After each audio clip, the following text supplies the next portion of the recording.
Change.org, The War and Peace Report. I'm Amy Goodman with Nermeen Sheikh. Our guests are George Farah of Open Debate and Glenn Greenwald, who just wrote a very interesting piece about how who gets to ask the questions. He's author of the book With Liberty and Justice for Some, How the Law is Used to Destroy Equality and Protect the Powerful. But his piece in The Guardian is the one we want to talk about. Let's turn to a question by moderator Martha Raddatz during the vice presidential debate when she asked the two candidates, Paul Ryan and Vice President Joe Biden, this question.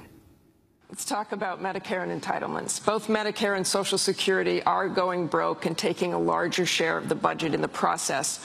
Will benefits for Americans under these programs have to change for the programs to survive? Glenn Greenwald, can you comment on the question?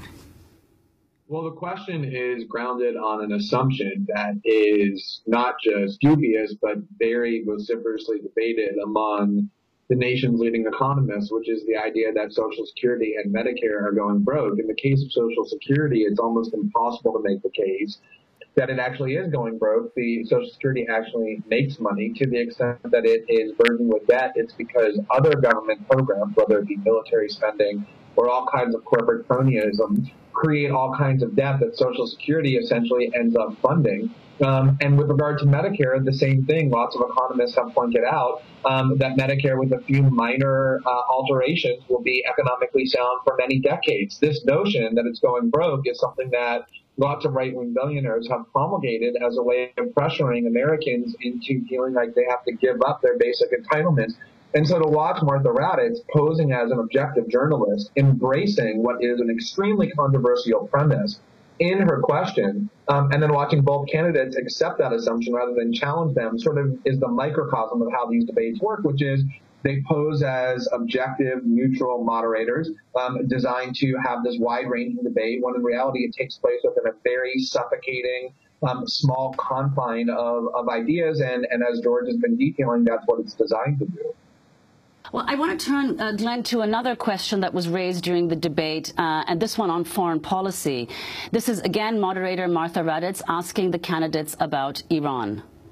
Let's move to Iran. I'd actually like to move to Iran because there's really no bigger national security this country is facing. Both President Obama and Governor Romney have said they will prevent Iran from getting a nuclear weapon, even if that means military action. Last week, former Defense Secretary Bob Gates said a strike on Iran's facilities would not work and, quote, could prove catastrophic, haunting us for generations. Can the two of you be absolutely clear and specific to the American people? How effective would a military strike be? Glenn Greenwald, your comments on the Iran question. Right. Well, there again, you see the core assumption of her question, the idea that there is no greater national security. It's unclear if she said issue or threat. I think she just left out the word, but what she was clearly asserting was that in terms of the array of national security challenges America faces, Iran is the most important at the top of the list. This idea is ludicrous. It's laughable. Iran has a minuscule military budget when compared to the United States. It is surrounded militarily, has been encircled by the United States for a decade. It has no capability to attack the United States, has demonstrated no propensity to do so, and would be, as Hillary Clinton once infamously said, obliterated, instantly destroyed if it tried. So this idea that they pose any kind of national security threat to the United States is one of those myths that has been used to keep fear levels high, to justify continuous military spending and all sorts of abridgments at home to get the Americans to think we need to be in endless war. And here is the neutral moderator embracing that premise, though it's not even debatable, as what will shape the entire Iran discussion. Moreover, the question that she asked, if you notice, was strictly about the efficacy of military strikes. Will the military strike on Iran advance American interests? Will it achieve strategic goals?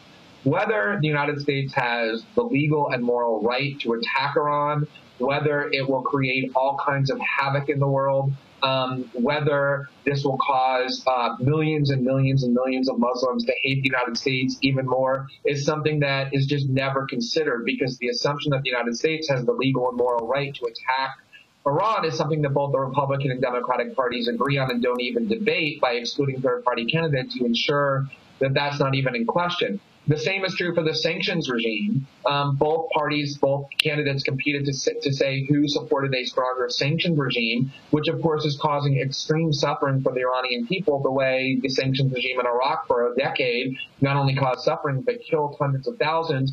That too is completely excluded from the debate. So you don't just have third-party candidates being excluded as a result of these rules. What you have is the vast bulk of political opinions and political facts being excluded because these moderators are chosen very specifically to ensure that they will embrace only the orthodoxy shared by both parties while posing as objective, neutral, non-ideological actors. Glenn, we're going to reconnect with you, so we're going to drop our Democracy Now! Video connection with you and go for a moment to the clip of third-party candidates. Because Democracy Now!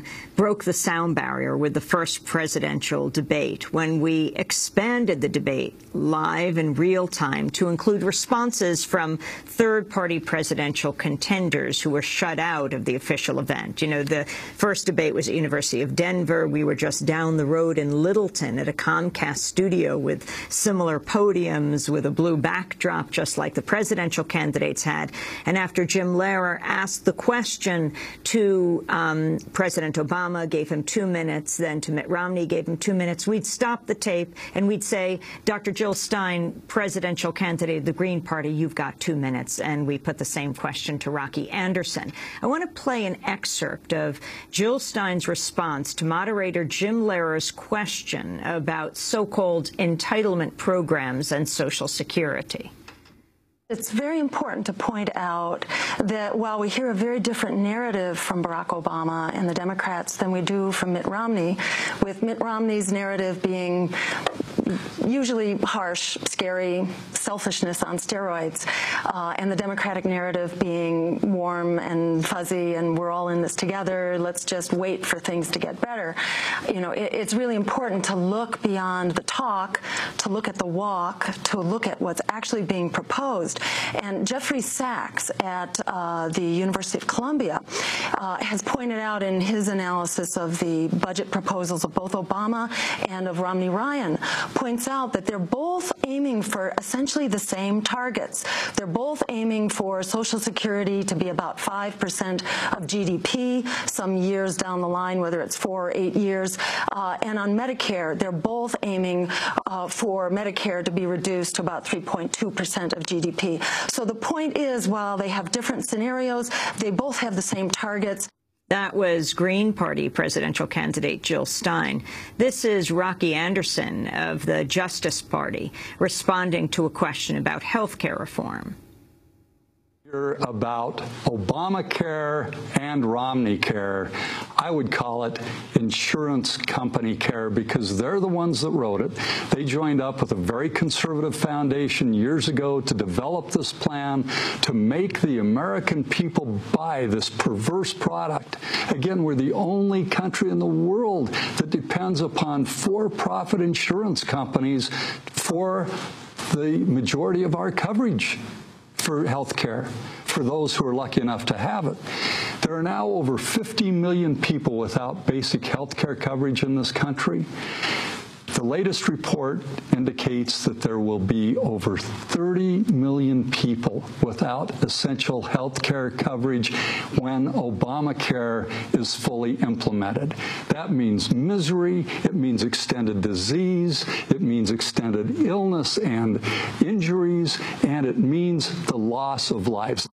That was Rocky Anderson of the Justice Party. And both Jill Stein of the Green Party and Rocky Anderson of the Justice Party and Virgil Goode of the Constitution Party will be joining in the debate at the town hall, not tonight at Hofstra, but when we expand the debate tomorrow on Democracy Now! In a special 2-hour broadcast called Expanding the Debate. And we're hoping stations will take it around the country, or you can also go to democracynow.org.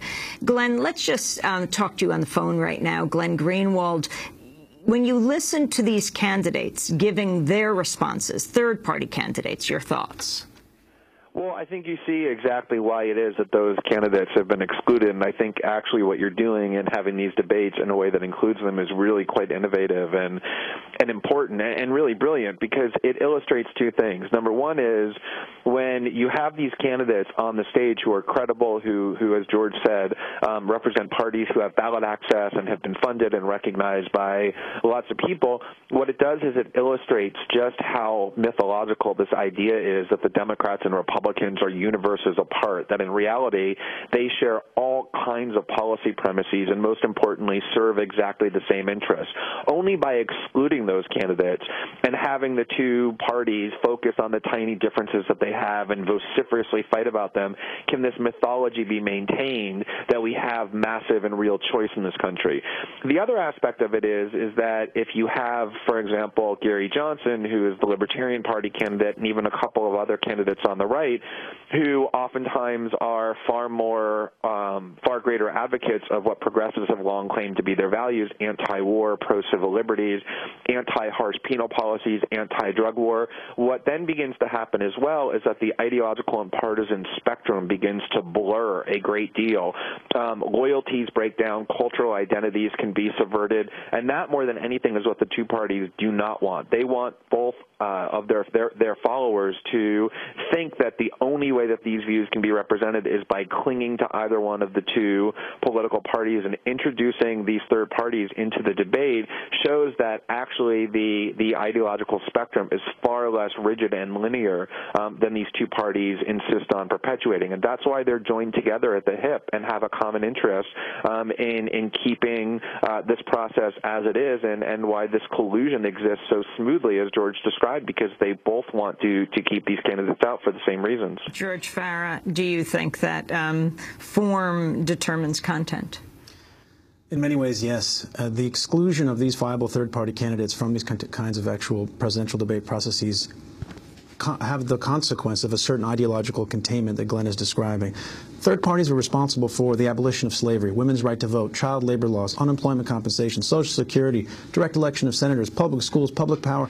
The list goes on. And when you exclude those third-party voices by structuring the debate in such an exclusionary format, you're preventing third parties from actually breaking the bipartisan silence on critical issues and doing exactly what Glenn is saying, which is presenting a narrow bandwidth in a wide manner, presenting the illusion that there's extraordinary difference between the parties when in fact there's Ralph Nader was almost arrested when he went to one of these presidential debates, when he was running for president. In 2000, 64% of the American people wanted to see Ralph Nader in the presidential debates. He was on the ballot in the vast majority of states, but when he got a ticket to watch the debate in a viewing audience room adjacent to the debate stadium, he was escorted by police out of the actual presidential debate arena.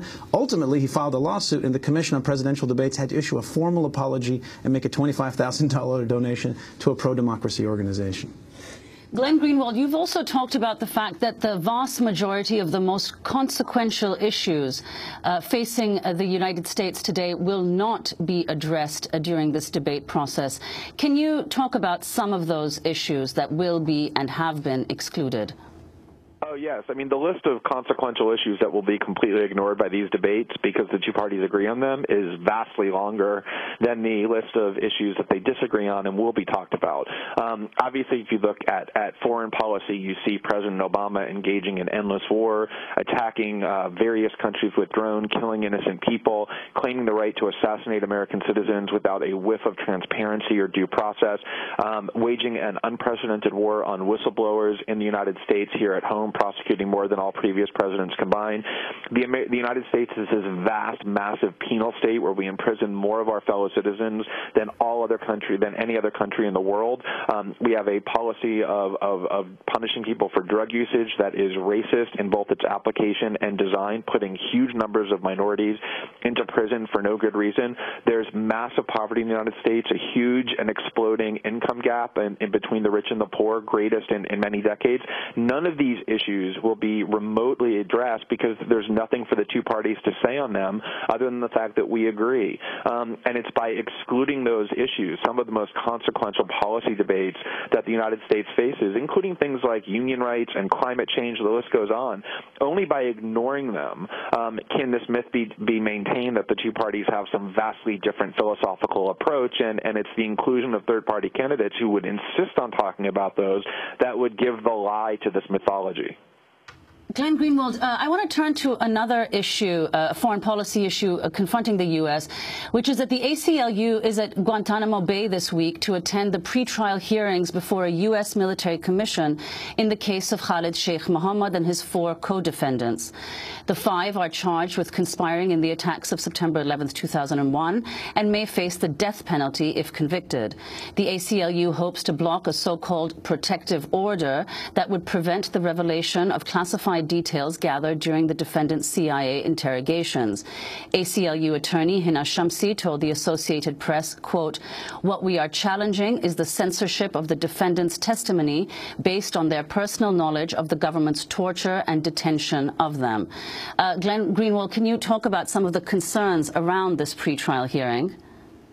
Sure. Well, first of all, let me just say that this story perfectly illustrates everything that we were just talking about, because 4 years ago, issues like military commissions and the way in which the government cheated in these cases by denying due process and trying to ensure guilt through these joke tribunals were widely debated. These were constantly talked about, and that's because the Democrats pretended to have a different view than the Republicans. The Democrats opposed them. The Republicans favored them, and so you had conflict and controversy over them, and therefore they were included in the debate. 4 years later, you have the Democrats fully on board with all of the injustices that President Obama and his party pretended to find so objectionable, and they therefore have disappeared completely from the realm of public debate. That's what happens when you have full consensus between the two political parties. What is happening at Guantanamo with these commissions is really quite extraordinary, because it is an attack on every single precept of Western justice that we have long considered to be the hallmark of any decent society. Things like allowing lawyers to have access to their clients, to have access to evidence, to be able to have that aired in open court. What you really have is a process designed for two things: to ensure guilt, to ensure it no matter what the evidence is, and more importantly, to suppress relevant evidence that's embarrassing to the United States. So these defendants are not permitted to talk about or to introduce evidence concerning the extraordinarily oppressive, torturous treatment to which they were subjected that impacts the statements that they gave that are to be used against them, that impacts the entire notion of justice surrounding the trial. You have secret evidence. You have evidence that is from witnesses that cannot be confronted. It is an extraordinary travesty of everything that we claim to believe in, but because it's the Democrats doing it, the Republicans fully on board, it has disappeared from public discourse. I wanted to ask you about WikiLeaks founder Julian Assange, who spoke by video link at a side meeting of the UN General Assembly from inside the Ecuadorian embassy in London, where he's taken refuge. Of course, Ecuador has granted him diplomatic asylum to prevent him from being extradited to Sweden. He is concerned about being sent to Sweden to answer questions about 2 women who have said that he sexually abused them, because he's concerned that Sweden will then extradite him to the United States, where he's concerned he could potentially face charges relating to WikiLeaks. This is an excerpt of his address at the UN.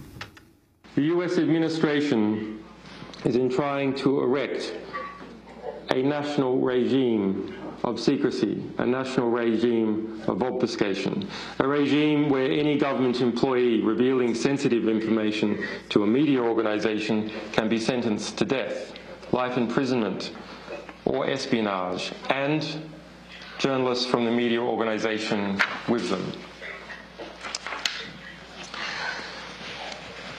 We should not underestimate the scale of the investigation which has happened into WikiLeaks. That's WikiLeaks founder Julian Assange.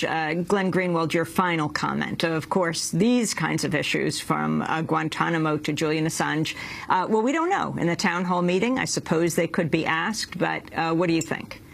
Right. I think I can't imagine Candy Crawley choosing a question that relates to the war on whistleblowers or Julian Assange's secrecy. But just think about that contrast. When Daniel Ellsberg was prosecuted by the Nixon administration, this was a huge story. It went to the Supreme Court. Liberals and progressives undertook his cause. He became a symbol of heroism and bravery. Here you have WikiLeaks and Bradley Manning facing exactly the same treatment, and it's completely disappeared from public discourse. Progressives could not care less, even though, as every investigative journalist who does real work, including at major newspapers, will tell you, this has all created an incredible climate of fear that not only deters and intimidates their sources out of whistleblowing, but intimidates a lot of journalists as well, and that's what it's designed to do.